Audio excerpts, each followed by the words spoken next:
சின்ன மருமகள் அடுத்த வர எபிசோடில் பார்த்திங்க அப்படின்னா தமிழ்ச்செல்வி வந்து வீட்டை விட்டு வெளியே போகிற மாதிரி பார்த்திங்க அப்படின்னா எல்லாருக்கும் கனவு வருது. இதனால பார்த்திங்க அப்படின்னா ராஜாங்கம் அதுக்கப்புறம் அந்த பாட்டி எல்லாரும் போய் சாமியாரை பற்றி பேசுகிறாங்க. அவங்க வந்து நீங்கள் ஃபேமிலியாக வந்து முருகன்கிட்ட வேண்டிக்கிட்டு இந்த மாதிரி பாத யாத்திரை போகணும்னு சொல்லவும் உடனே வந்து தமிழ்ச்செல்விக்கிட்ட சேதுபதி ஏதோ ஒரு காரணத்தை சொல்லி சமாளித்து மஞ்சள் கலர் புடவையெல்லாம் வாங்கி கொடுத்து இந்த மாதிரி நம்ம எல்லாமே முருகனுக்கு வந்து பாத யாத்திரை போகிறோன்னு சொல்கிறாங்க.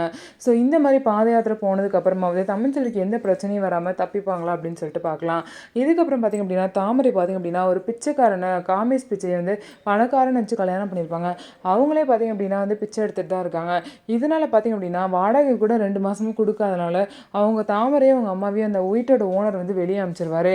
இதெல்லாம் சொல்லும் போது ஒரு நாள் பாவம்னு விட்டேன், இதுக்கப்புறம்லாம் விட முடியாது, நீங்களும் என் கூட சேர்ந்து பிச்சை எடுங்கன்னு சொல்கிறாங்க. இதை கேட்டு சாவித்திரியும் தாமரையும் நம்மளோட நிலைமை இப்படி ஆச்சுன்னு சொல்லிட்டு யோசிக்கிறாங்க. இவங்களோட நிலைமை இப்படியே இருந்துருமா, இல்லை திரும்ப அந்த வீட்டுக்குள்ளே இவங்க 2 பேர் வருவாங்களா, என்ன நடக்க போகுது அப்படின்னு சொல்லிட்டு வெயிட் பண்ணி நம்ம பார்க்கலாம்.